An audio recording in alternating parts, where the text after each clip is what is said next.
Effectively, when we talk about sustainability and moving to transparency, it doesn't mean that sustainability is not part of the picture. It is actually still underpinning the whole thing, but there is a movement in what we are looking at and the way we're looking at it.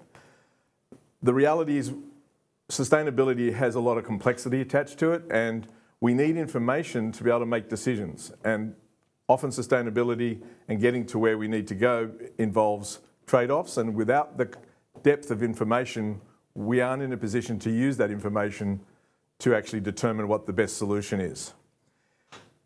Deep transparency also allows customers to set their own priorities around that information. It also allows measurements and benchmarking and target setting, and increases the availability of all sustainability information, and I just noticed the typo. So, effectively, it means we have to understand what's important, what do we need to measure, and effectively, why do we need to measure it? What are our priorities around those measurements, and what do they actually mean in the end? So, looking at some of the sort of high-level priorities, obviously, we are looking at planetary boundaries. We're looking at the fact that we exceeded them. We're looking at the fact that we have biodiversity issues, we have chemical issues, and we have climate issues. We have, finally though, also reaching an understanding, and this is a UK government's Economics of Biodiversity report that shows us, and that, finally we have a government document saying to the world, effectively, that the entire planetary GDP and economic system is based on natural systems and based on the natural world, which we are effectively screwing up. And so we need to do better. We need to do things differently. The pandemic's actually led us to a whole range of different outcomes. It's meant that 44% of us are actually thinking more about our environmental impact. 57% of us are more mindful about environmental issues. 1 in 2 of us are looking for greener products, and 89% have reduced actively the way they interact with environmental issues in some way over the past few years. It also means that 73% of us are actually significantly concerned around climate change, and around half are wanting to feel better and set a good example. There's also an age difference. There's also a range of different increasing priorities amongst the younger generations. Fortunately, there are some of the baby boomer generations that have cared from the beginning. In fact, since 1972, when the Club of Rome released their Limits to Growth report. What most manufacturers don't understand is how big the lifestyle of health and sustainability market is in Australia. We're talking about a multi-billion-dollar industry that focuses on just sustainability and health. We've got food and nutrition, we've got home, we've got mind and body, and of course over there, on the left, there's buildings and energy. Those same customers, they want to buy eco and health preferred products. They don't know who to trust. They find it difficult to translate that intent into a purchase, and they're looking for authenticity. They want credibility around the brands and around companies' practices and processes. How do you get that with a single label? How do you get beyond knowing a product meets some kind of standard if you've just got a graphic in front of you? So the low-has consumers are more likely to be looking at product information, so following QR codes and then looking at websites before making big purchasing decisions. So it's imperative that information is provided is useful as well as truthful and comprehensive. And even though coming out of this Mobium Group low-has report, it says that eco-labels are helpful, they take the form of symbols. And a symbol is good if you know what's behind the symbol. We've got a couple of symbols here. We've got Responsible Wood and we've got FSC. They're often conflated as relating to products. They're often conflated as meaning things that they don't, because people don't really understand what they are because they haven't taken the time to understand them and read the standard. So they're actually about raw materials. It's about ensuring a appropriate standard of performance and legal sourcing has been attached to the supply chain and the source of the wood. And there is a level of transparency behind those logos. You can go onto the websites, you can have a look at the fact that those reports are viable and the certificate and the number is current, but you can't get to the report. You actually can't see how that product is doing in reality. The companies get that information, but you've got to understand what's in the standard to be able to understand, and even then you don't know if there's non-conformances, where there's room for improvement in what they do, whether they're at risk of being deregistered and have had 1 or 2 or 3 warnings, all that sort of stuff. You can't access that information unless the manufacturers make it public, which typically they don't. So what we have with timber sourcing certification and chain of custody is a pass-fail situation. They either have it or they don't. And so while we're talking about sustainability of a supply chain here, the only way we can actually understand that and use that information beyond knowing that it's a good thing is to understand that it's the product that's about the transparency needs as well as the wood. So what we actually have to understand is sustainability is about a whole system. It's not just about an individual supply chain, but it's about all of the supply chains, and that the complex data behind those decisions is needed because of the need to be able to be making trade-off decisions across different issues. Like, how do you decide what's more important, biodiversity loss or plastic pollution? Because they are essentially different things. And at some point, there is going to be a trade-off. And we need the information to decide to the purchaser what's more important. Who are they? What are they trying to achieve? Where are their biggest, possibly sometimes their easiest, or the most important issues? And this is actually starting to really be understood by consumers. So here we have an Australian this is actually a US report. Digital consumers want transparency. So 94% of consumers are saying more likely to be loyal to a transparent brand. 94% more likely to be loyal, and sorry, that's all 3 times the 1. It's the first time I realised that.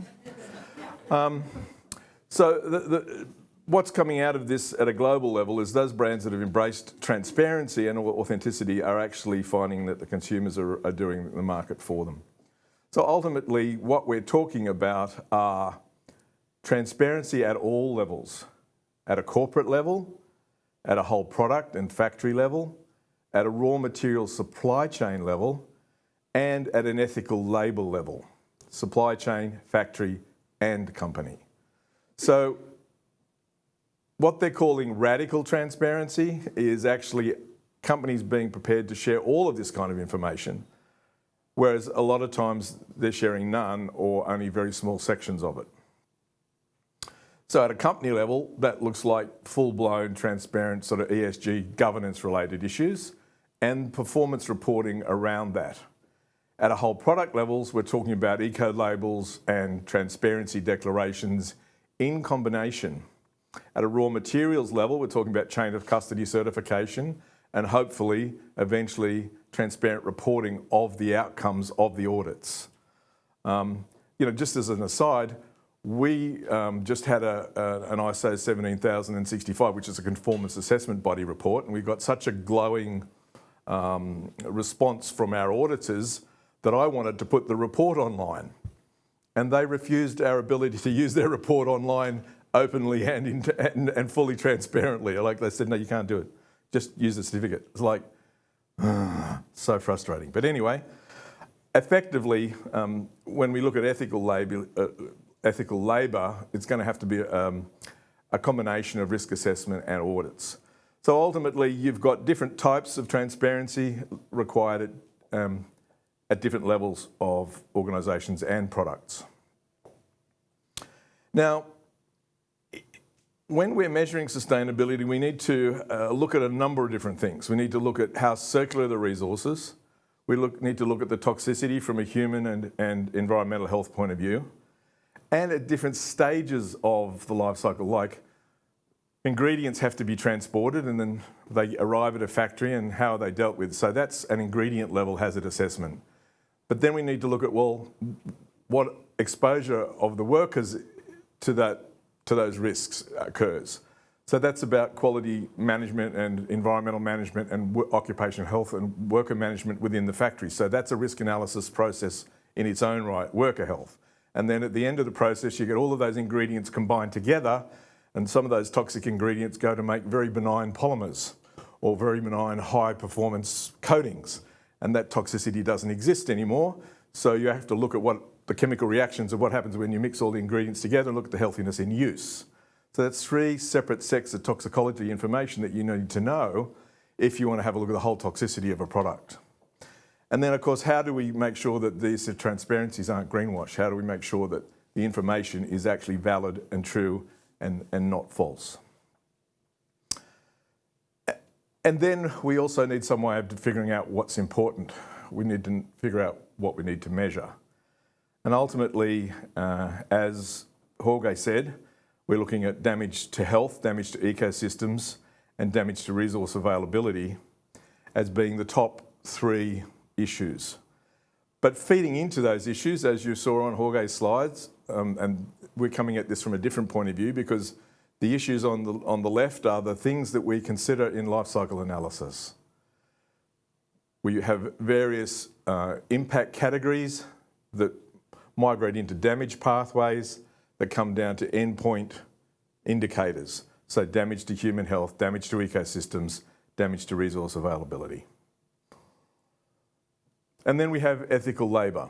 So even in an industry which is now as highly regulated and as highly scrutinised as timber is, we have this Know the Chain group looking at the fact that the United Nations is estimating that 13 million workers globally and another 41 million employed in the forest sector are susceptible to modern slavery.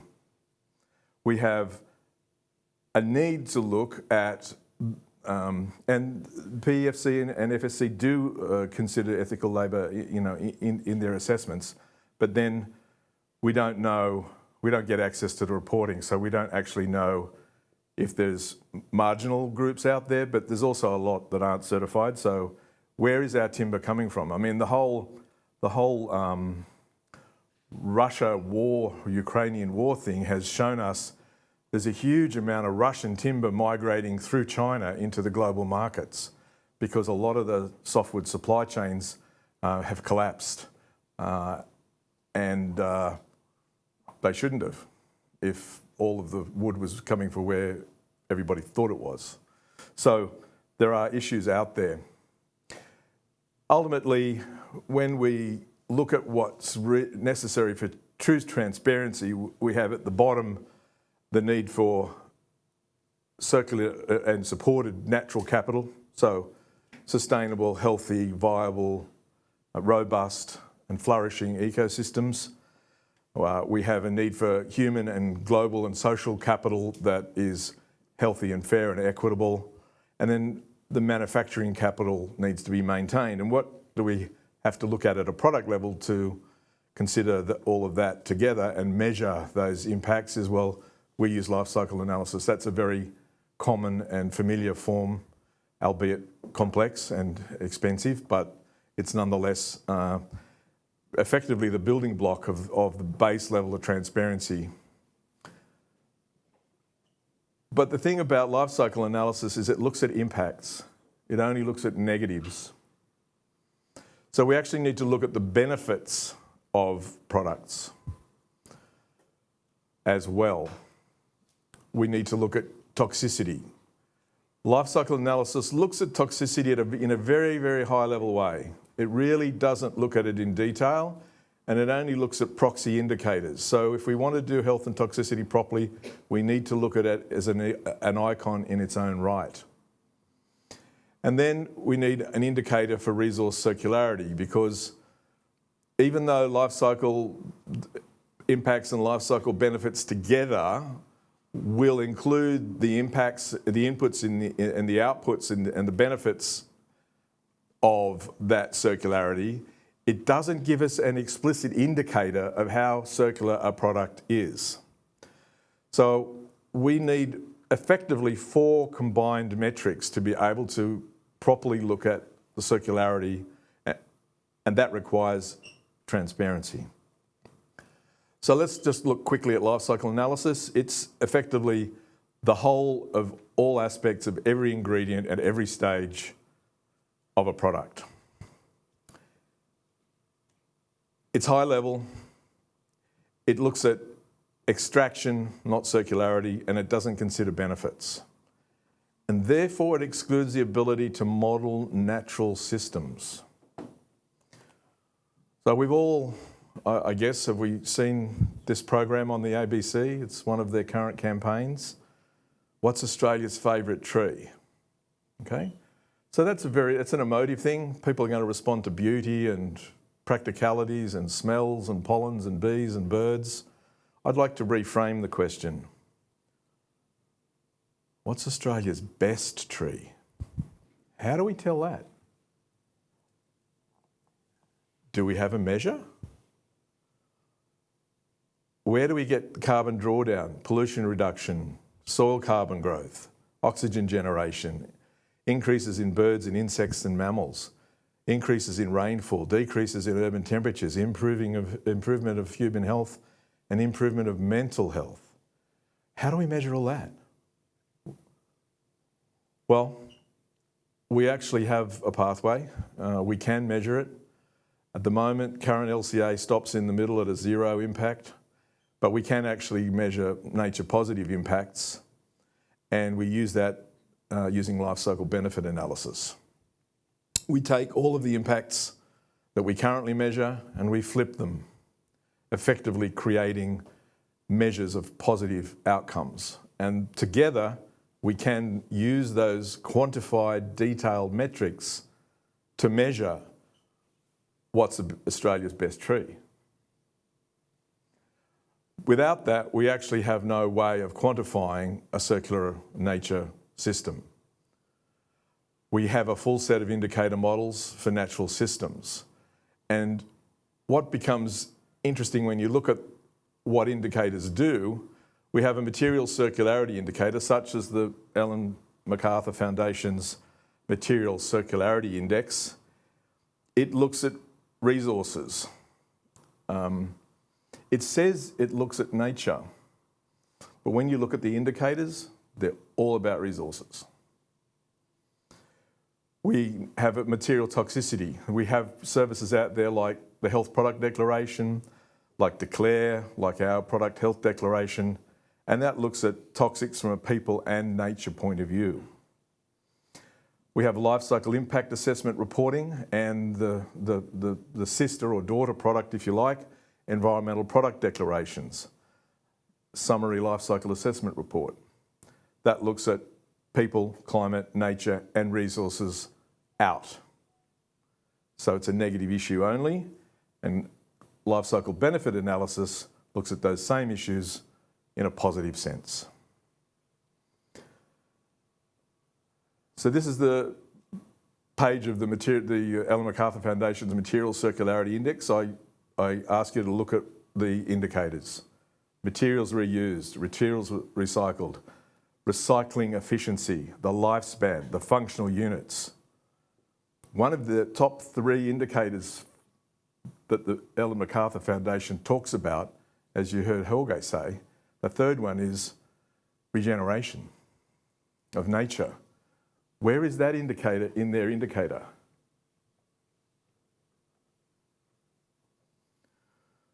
Toxics. We have systems to look at that. We have a globally harmonised system. Fortunately, Australia now uses that system. We actually have adopted GHS, and it now underpins all our OH&S. It ascribes hazard categories to toxics. And then we look at no observed effect levels and time-weighted averages and a whole lot of technical indicators that are ascribed to levels of impact on human and ecosystems. When that information goes transparent, you have a product called a health product declaration. It's a service certification transparency program called a health product declaration. I don't expect you to read this. I'm just showing you the way the information is presented. It's lists and numbers, and it's all just basically giving you information and then leaving it to you to sort out. And this is just the ingredient level stuff. So this is before it actually goes into the factory or once it's entered the factory. It doesn't give you any indication of what happens at a worker level or what happens when you put those ingredients together. Our product health declaration actually gives you 3 radar bars at the bottom left-hand corner. The top one is ingredient hazard, the middle one is worker health, the bottom one is healthiness in use. We transfer that healthiness in use to a rating, a bronze, silver, gold or health rate. And then if it's suitable, we give it an asthma and allergen sensitive assessment score as well. We go on to give you all of the information behind that, and as a significant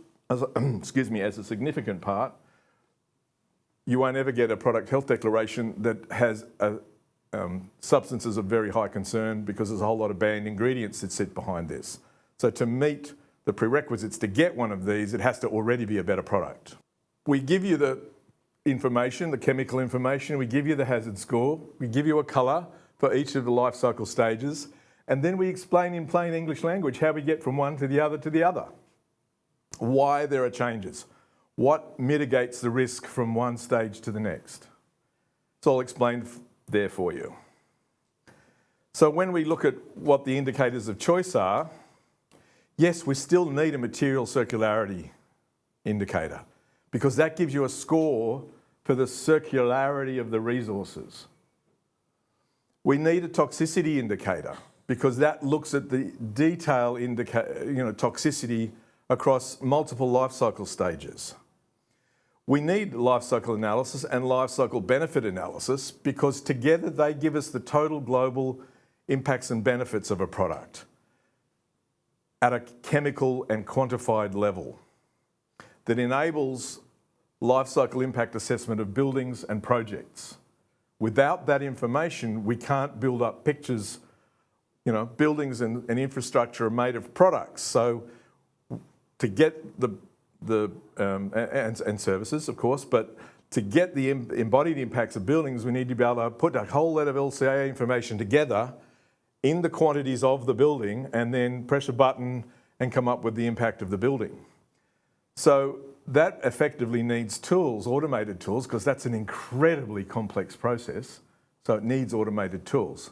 And you've got tools like the Australian e-tool, you've got a global EC3 product, and you've got a tool called Tally that are all sort of, e-tool is a manual or a BIM-based, and EC3 and Tally are both Revit and BIM-based tools. So effectively, the way that products communicate with buildings at a life cycle level is via an EPD. So an EPD is a transparency report for life cycle analysis, and you need both. But you also need EPDs that have a life cycle benefit indicator in them.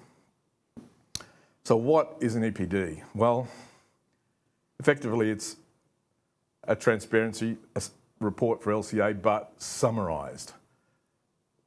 It's done to a specific standard, and these days that standard is 15804 plus A2. That's an important addition, because it comes to what is included in the report. And with that standard, those EPDs are recognised under Green Star, LEED, BREEAM International, and the Infrastructure Sustainability Rating Tool. And will generate ISO compliant carbon metrics. We've heard from Jorge the reasons why we need to be looking at embodied energy, so I'm not going to go into that. But I thought I'd show you what an EPD looks like. So this is not an EN 15804 EPD. This is an ISO 14025 EPD because it's in the it was done some years ago.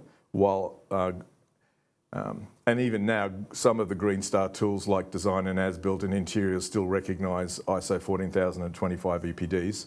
It's only since the new buildings tool that it's migrated to specifically and only 15804. So these are all of our EPDs are in the process of being changed over to 15804. There's a contents page, there's a signature page that gives you the validity information and what units are used to do the assessment. There's sources of product, what's gone into the product.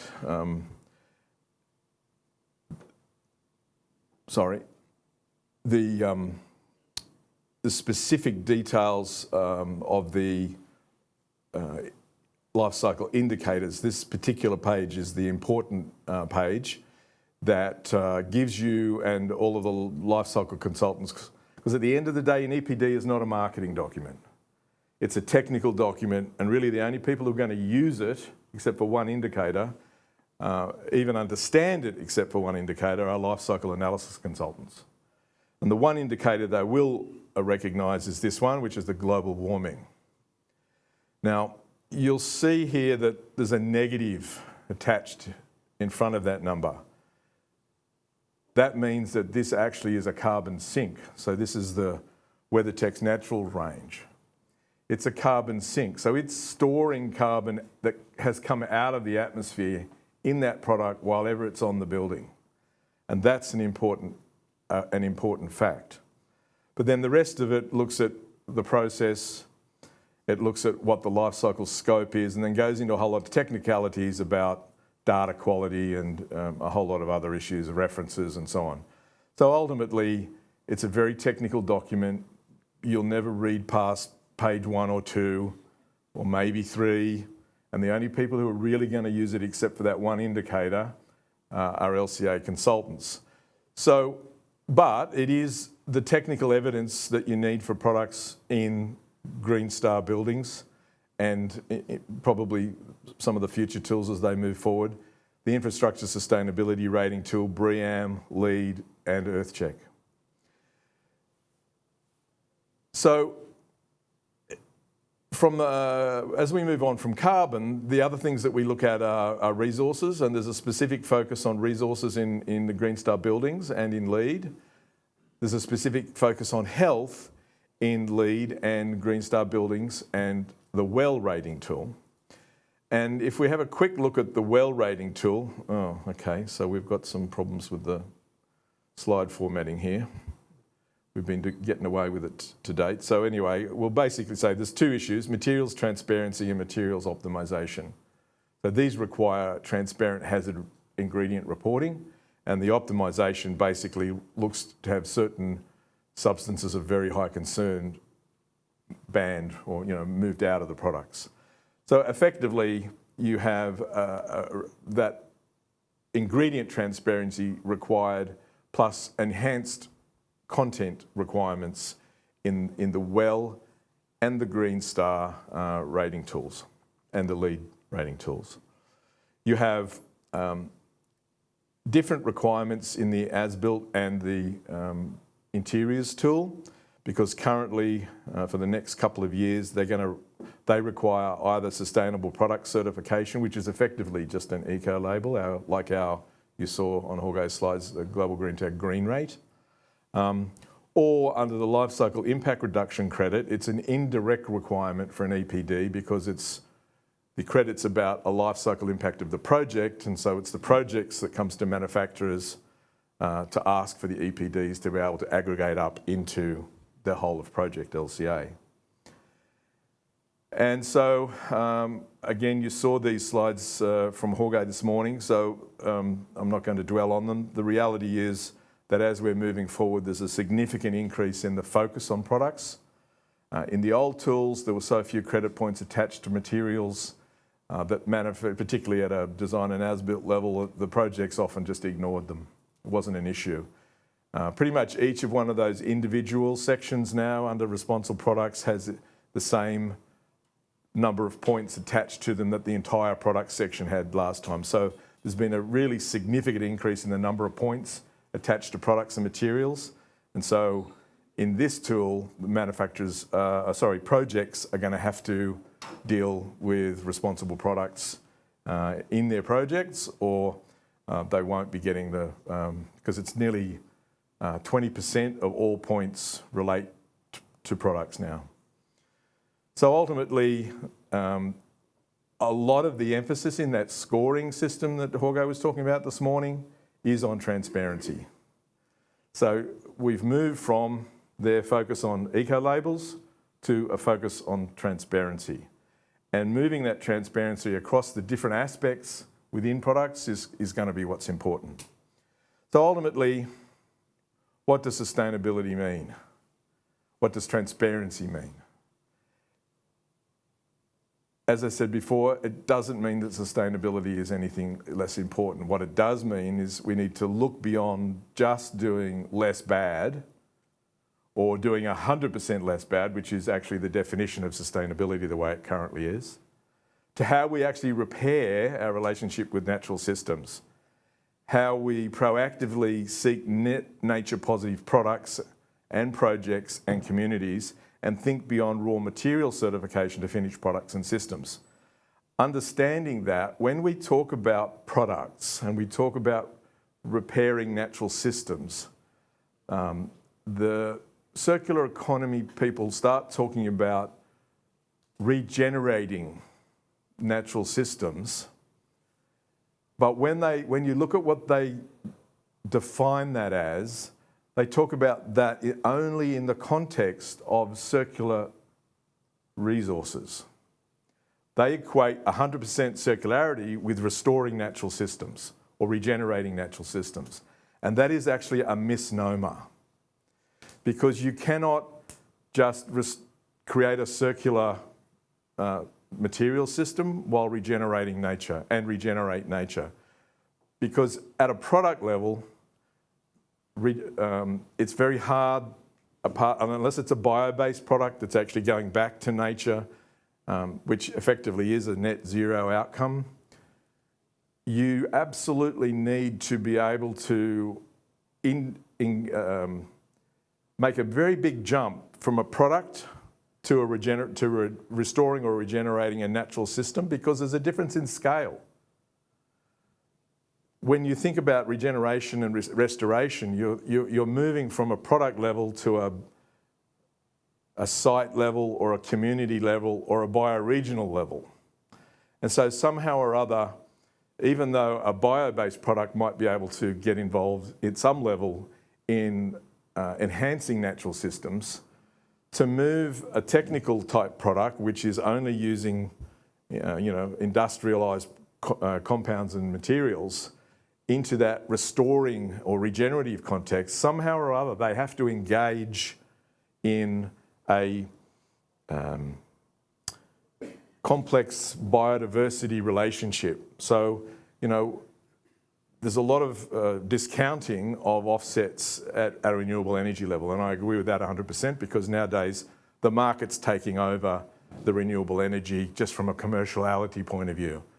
What we as a society need to start understanding is if we're actually creating materials and using and creating buildings and that sort of thing, the offsets that we start needing to talk about are actually complex biodiversity building systems. So there's a relationship we need to start creating between the buildings that we're building and remote complex communities restored on damaged land. So how we build that into transparency, how we build those relationships, that's something we're going to be needing to tease out in the future, because we can't just keep running around inside a technical system and saying, well, that doesn't have any impacts on nature. And how does a single product create a positive impact back out there on a large scale?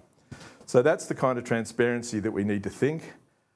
We actually need to be using whole systems thinking to determine those design outcomes. We need materials and products that are certified not just net positive, but net nature positive. We need meaningful, verified biodiversity offsets that restore damaged ecosystems and restore complex biodiversity for multiple benefits, that is, both natural and human. And typically, we need more sustainable and transparent bio-based products that have the deep transparency information attached to them to make sure that they are preferred bio-based products, not just we're buying them because they're bio-based products, because you can still create a product that is bio-based that has a negative environmental impact by the way you manufacture it, the way you coat it, the way you glue it, the way you transport it, and what energy you burn to make it. So that transparency and the transparency need applies to bio-based products as well. Thank you.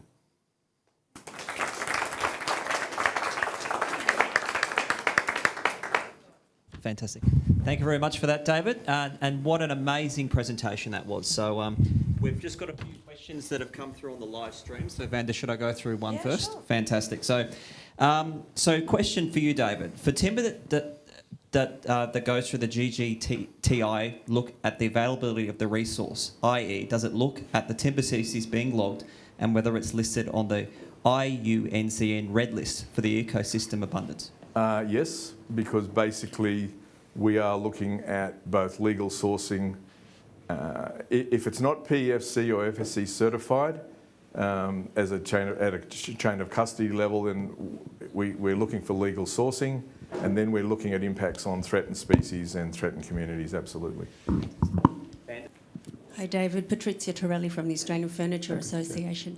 Just a quick question, in terms of the greenwashing that does occur, how many times would you see forged certification of timber like PEFC or FSC?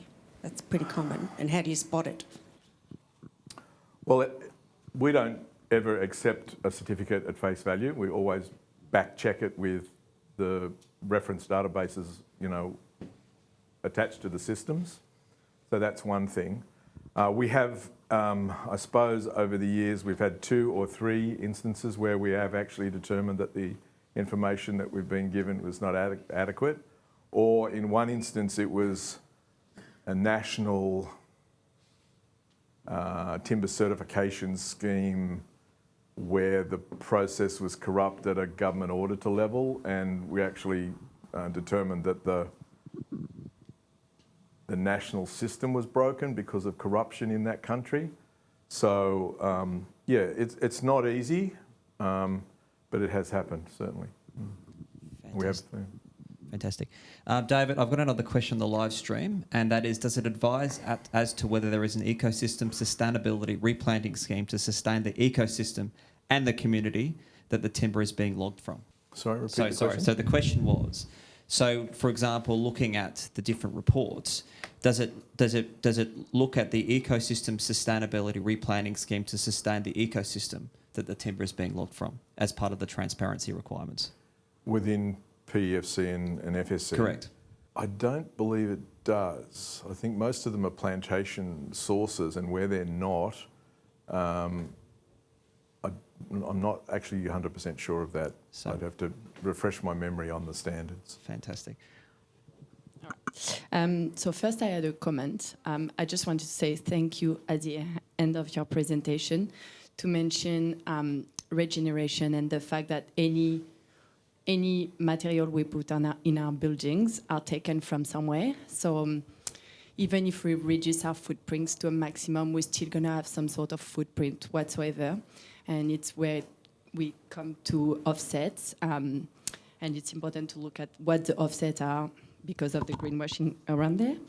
And then talking about carbon sink for the timber, so carbon sequestration, I just wanted to talk about the fact that it depends on the end of life of the material, because if you dispose of timber, the carbon sequestration is released back into the air.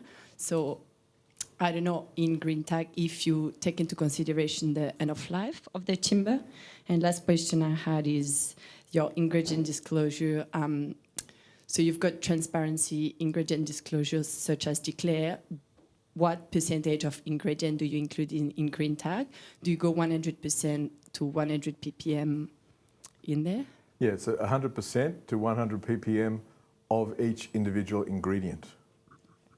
So we're looking at each individual ingredient to 100 parts per million initially, and then when we aggregate it up, the final reporting is done on 100 parts per million of the final product. Okay. That's 100% declaration. Yeah. That's good. And for the timber? Yeah. Sorry. So I was just wondering if when you say you count on your carbon footprint, carbon impact, the carbon sequestration, which is why it's a negative number, but this means how it's going to be used. So we know timber has got a forever life. We can still find wood in the pyramid in Egypt, but if it's disposed onto landfill and then it's just going to release the carbon back into the air. So should we really count it? Because it depends what we do with it later on. Yeah, so ultimately what we look at is what the life cycle of the component is. So as you saw with the referenced sort of years in the slides that Jorge used, we look at interiors products that have a short life cycle, and then we look at the national and state and local data as to what happens to that kind of product at a sort of a generic societal level and ascribe an algorithm to the end of life of that. So that something like a product which is on the outside of a building, it's part of a structure, it's a 60-year lifespan, and with same sort of thing. So there is a share in that -3 of what happens with some of it goes back to landfill already. Okay. Yeah. Got another question on the live stream. Sorry, I actually had something else. I forgot. In terms of, so we talked about greenwash, but do you have third-party verified group that check your GreenTag? Like, how is it? How do we make sure that it's correct? Yeah. So I mentioned before our 17,065 auditors. Okay, so we have external auditors for both our ISO 14024, which is our Type 1 Eco label, and our conformance assessment body, which is the 17065. So we have external auditors come in and review our processes and our projects to make sure that we're doing what we say we do according to our own standards. Yeah. We've got one question up there. David, in relation to the Australia's best trees, obviously you would have done some testing, so I'm just wondering what's the prominent species so far? No. Vander, I've got a I'd question. hesitate to say it's probably a eucalypt. Fantastic. We've got a few questions on the live stream as well, which is great. So one is from Dr. Alistair Woodard, who everyone in the room probably knows. Alistair, he runs the Wood Solutions program in Victoria, does a great job. And he says, David, great presentation. There is a huge current interest in embodied carbon impacts of products and buildings. Clearly, using the right comparative embodied carbon data is key when comparing apples with apples. Is there currently a public available database of process-based LCA EPD carbon emission data? No, there isn't. And it's one of the things that is a big missing gap in the industry at the moment. And a number of organisations, including ourselves, are working to actually put some of that information into the public domain, so there will be, hopefully, in the not too distant future. Okay, I've got another question as well, and it'll be very appropriate for our next presenter as well, and that is from Caroline Blake, which is one of the difficulties is meeting the bushfire requirements of AS 3959. Do you have or are you looking into products that can meet bushfire requirements? No. Short answer, no. We look at that as a sort of a designer issue and a manufacturer issue. So it's really up to the manufacturers to test their products, put that information into the public domain. If we're made aware of that information, we can absolutely make it available. And I'm certainly, thinking of, with the increasing emphasis on resilience, but kind of thinking about how we might include more information on resilience in our product assessment reports. So it's on a thinking about list at the moment. We've got another question on the live stream from Jane Hillard, which is, do you have any thoughts on the Tasmanian timber industry? A recent independent report has deemed it Tasmanian's biggest carbon emitter. Only 6% of timber harvested is ending up in construction material. The rest is wasted, burnt or turned into single-use products. What are your thoughts on this, and how can this be improved? I wouldn't just relegate those issues to Tasmania, frankly. I'd have to say that my view of the state-run timber organisations is quite scathing. They're in court in a number of instances, and there's a lot of problems around the way the state timber organisations, not just Tasmania. It's really quite atrocious, frankly. On a positive note, another question that we've got is someone asked, Jason, myself, mentioned during my intro for you that WeatherTech has got Platinum Indeed. Eco Global GreenTag certification. First Can you just... manufactured platinum certified LCA rate product. Fantastic. So the question was, what's involved in that process? Okay, so LCA rate is a comparative life cycle assessment report that includes a couple of life cycle benefit metrics as well. So ultimately we take a business as usual product that performs the same function at a whole of life cycle level, but also we look at 6 indicators. One is building synergy, that is how the product integrates into a building to make the process more efficient and make the building more efficient. We look at biodiversity impacts, we look at health and toxicity impacts, we do a rolled up Eco Indicator 99 life cycle analysis score, and we do a ethical labour supply and supply chain assessment score, roll them up into a single indicator and compare that to the business as usual assessment of the same product and give it a GreenTag Eco point, which then allocates a bronze, silver, gold or platinum. Platinum is the top 15% of the outcome. So it's a world-leading outcome, and the WeatherTech's product was the first manufactured product to gain that score. In fact, I think at the moment it's still the only manufactured product, but I'd have to double check that. I work for a certification body, and we provide several of these certifications. And just on the question of which timber is best, a lot of our customers or clients have timber from Australian or New Zealand plantations, but there's also imported timber. So I was just wondering, what are your thoughts on the role of bamboo in building construction? Well, as I'm sure we all know, bamboo is not a timber. No. But it does kind of come in as a timber replacement and has a lot of the same characteristics. And it's a great product, there's no question. And it never ceases to amaze me the next thing that they can put bamboo to as for use. The way that those timber products, those bamboo products are put together is really,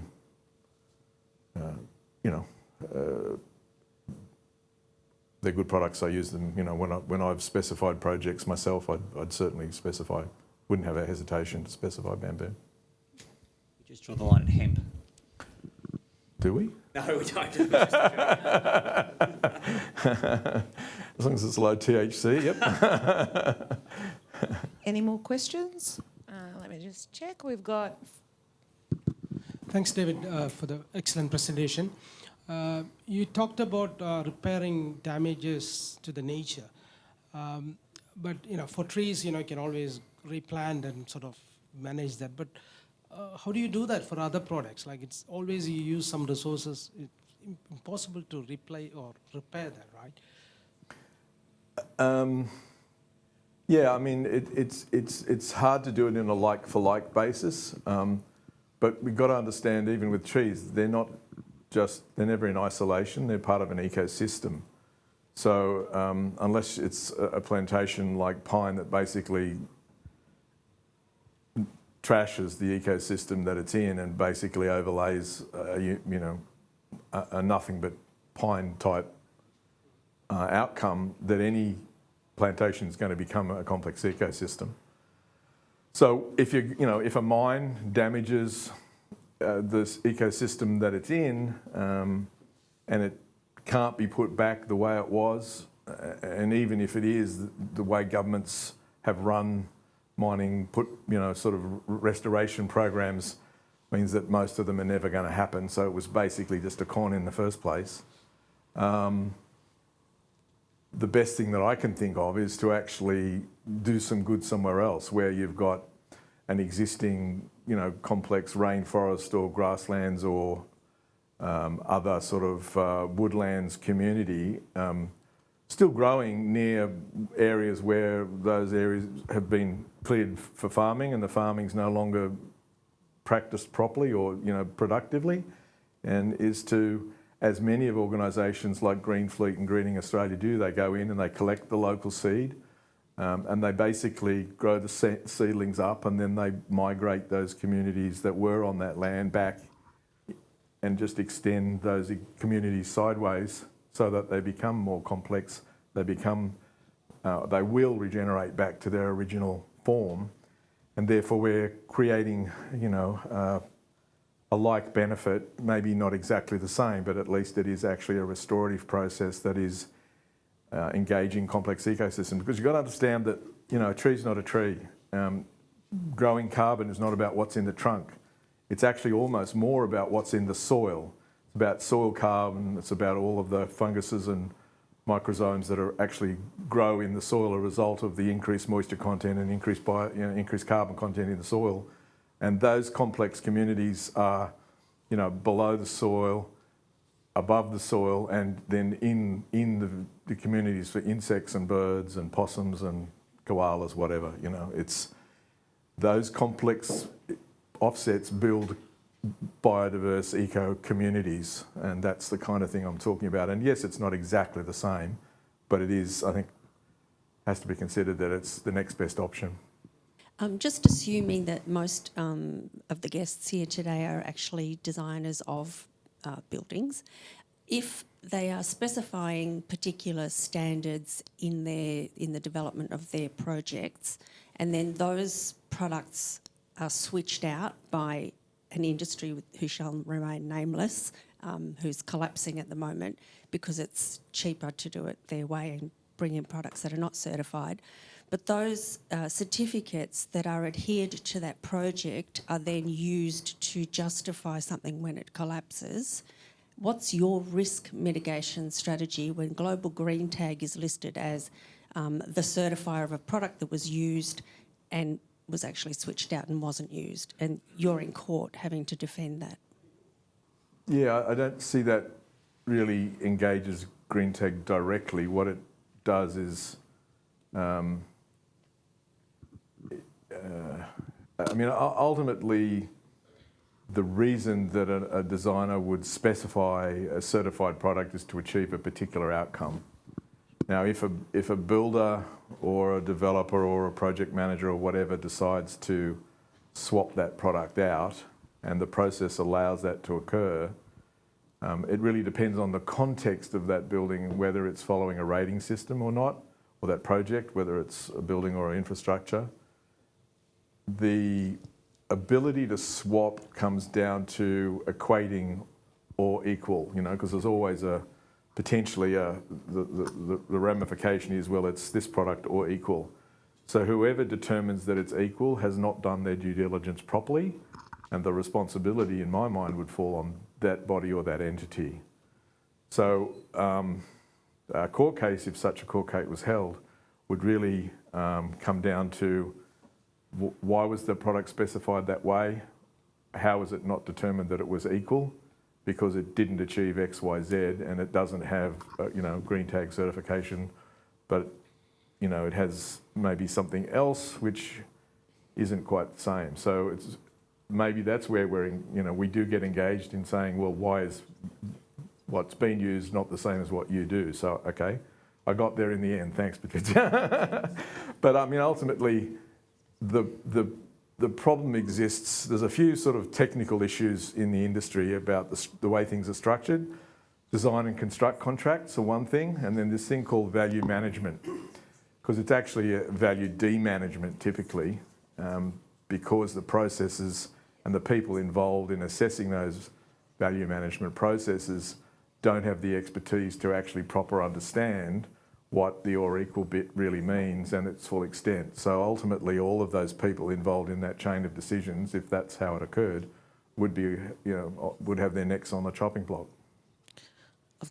And yeah, so a couple of structural issues, the way design and construct processes are managed by the end construction company, and the way the value management processes are typically run to de-value projects rather than actually manage the actual value that's in the project to be the same Just following on from that question just now, I think the biggest concern in industries with builders and so forth substituting materials, we've got your current star ratings on residential homes, and currently it's the 6-star, it's obviously going to go to 7-star. The biggest problem with people substituting materials that a lot of people seem to forget about is the fact that if you're substituting material and you've got a home that's rated at 6 stars and someone substitutes it for something else, nobody goes back to check whether or not that substituted material is actually going to affect this star rating. So we actually would have thousands of homes around Australia that would be deemed non-compliant, and that's a massive, massive issue in this country with people doing the substitution. I know that I've had meetings with David Chandler about this, the New South Wales Building Commissioner, and on Class 2 buildings in New South Wales, they're actually stopping people from substituting material.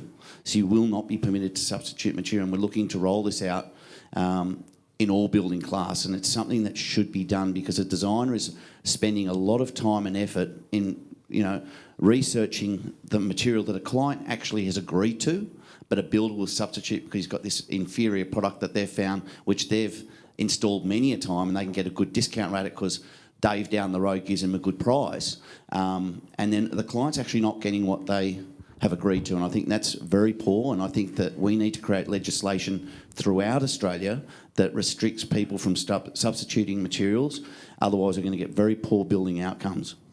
Yeah, I agree 100%. I mean, it's just another example of the way that the private certification process is broken down, that there isn't that level of cross-checking, occurring. But I guess the other thing to bring to the fore is the way that Green Star has restructured itself in the last few years is you don't get your rating unless the as-built aspects of the building have been verified at a product level. So where that ability in the Green Star, I'm not so sure, I believe it's the same with the infrastructure tool, but you don't get your Green Star unless you can show that you actually delivered a building that was actually as specified, so or equal, in a proper sense. Yeah. So it certainly is an awareness that those issues have occurred, and it is a bigger deal in the residential sector than in the commercial sector as a result, I think. Well, thank you very much for that, David. Pleasure. What a very informative presentation today. So on behalf of everyone here and everyone on the live stream, we'd like to thank you for your presentation today. Thank you.